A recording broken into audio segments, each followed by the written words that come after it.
Hi, this is just a quick video to introduce myself and the team, but my name's Megan and I'm the Workplace Team Leader at Wiltshire College and University Centre. At Latham, you have a dedicated placement officer. Her name is Anne Simpson. She sits in the offices above Avon Hall, so when we are back in college, make sure you pop up and see her and ask her any questions that you may have about your work placement. She'll be happy to help and support you throughout the whole process. Work experience and industry placements are a really important part of your course at Wiltshire College, but they're also an exciting opportunity to gain vital skills and experiences for your future. We're really looking forward to working with you next year, but make sure you take care, stay safe, and if you have any questions, drop us an email. Hi, this is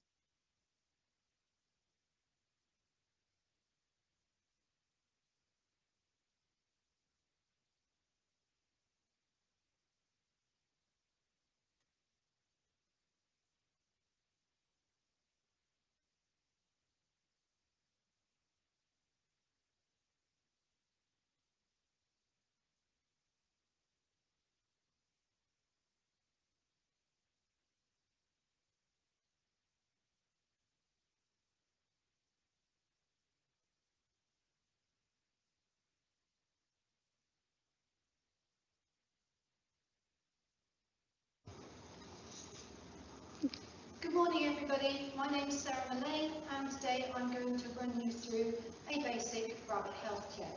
So before we begin we need to make sure we're prepared. As you can see I've got on my college uniform, I've got steel toe cap boots, trousers and a college top.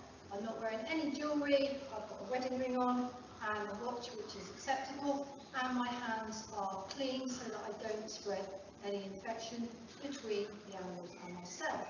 So the first thing we need to do is collect our carrier, which is going to be for our rabbit, and the rabbit we're going to choose today is Fudge.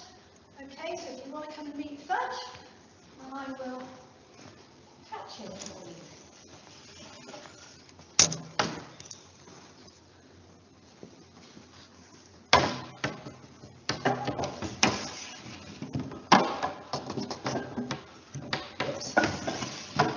So Fudge is one of our oldest rabbits. Fudge has been here a long time. He's a mini dwarf rabbit. And he's been out this morning, so he's been a bit tired at the moment. But we're going to catch Fudge. Now the easiest way to catch him is to ideally let him come to you and stroke him. He's going to go through the tunnel, and then you want to put your left hand behind his front legs, right hand behind his bottom, and then place him into the cage. As you can see, the cage has got a towel on the bottom, which makes it more comfortable and less likely for Fudge to slip, and also will absorb any urine if needed. So we're going to go and take Fudge to where we're going to do the health check.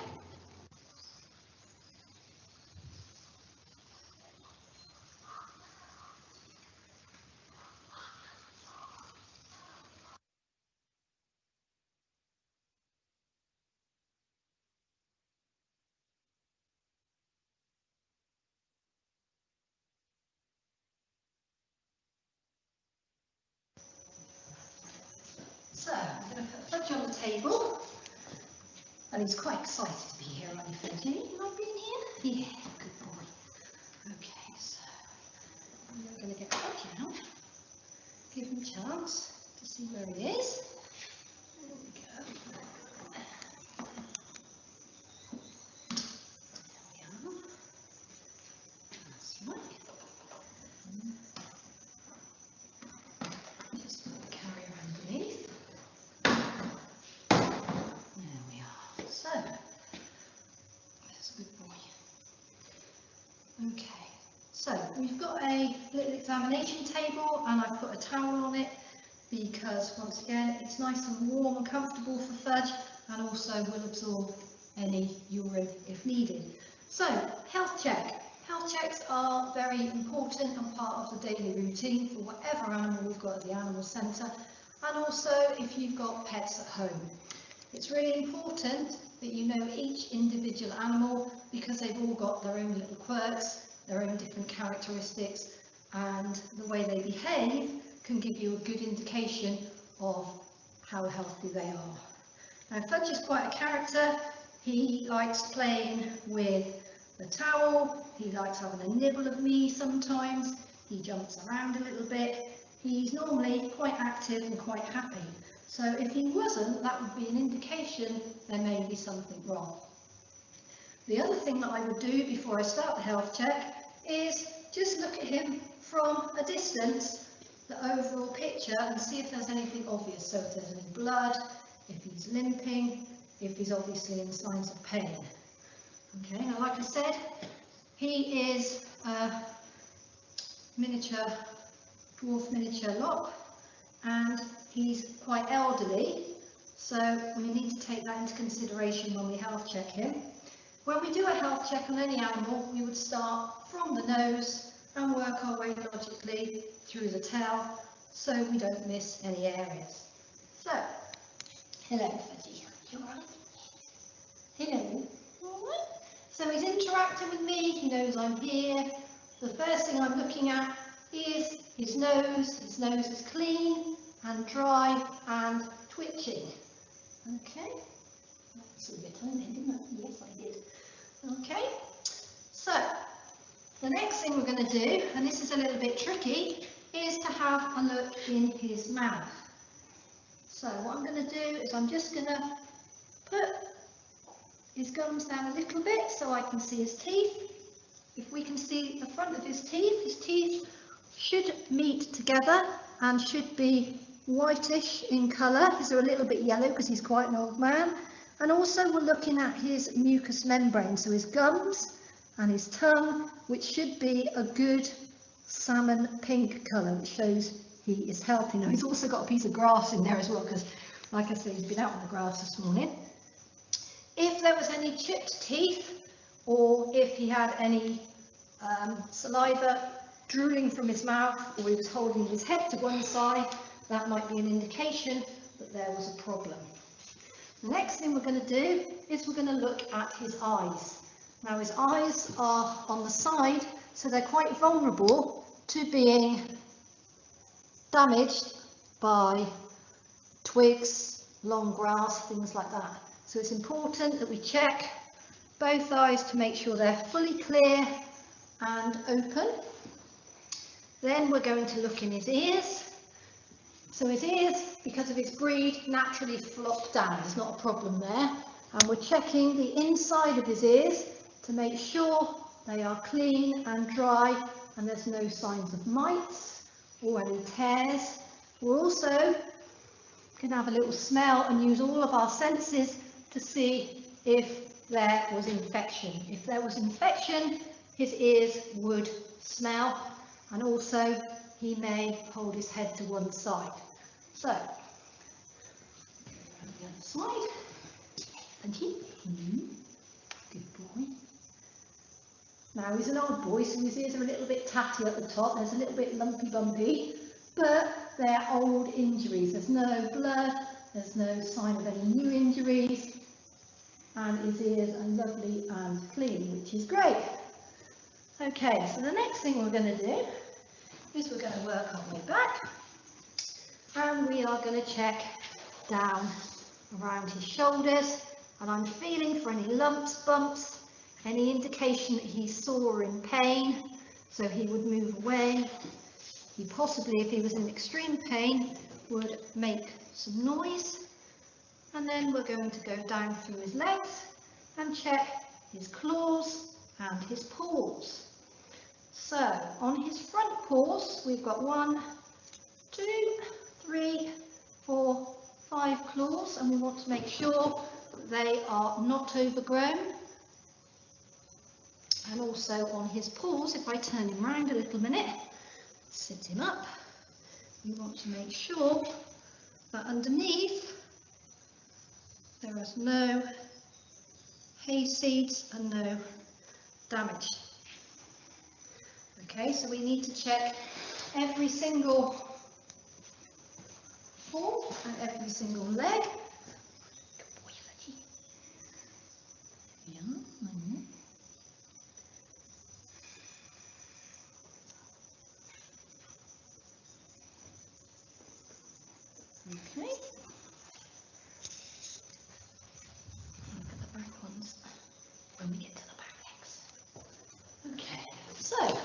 work our way back, I'm using my hands to feel his body. So I'm feeling how much fat is covering his ribs. He wants to have a good covering of weight, but he doesn't want to be excessive, and he doesn't want to be obese, because that's going to cause problems to his internal organs, his heart and his lungs, and will shorten his life. Okay, so he's got a good covering of weight. I can feel his backbone just about, and I can feel his 2 hip bones. While we're here, the other thing we need to do is have a look at his coat to check there are no mites. His coat is lovely and clean, and also his skin, which should be supple and soft and move easily over his bones. There should be no indication of any sores, any cuts, any blistering. So we want to have a good check. Good boy, hey? Good boy, Fuzzy.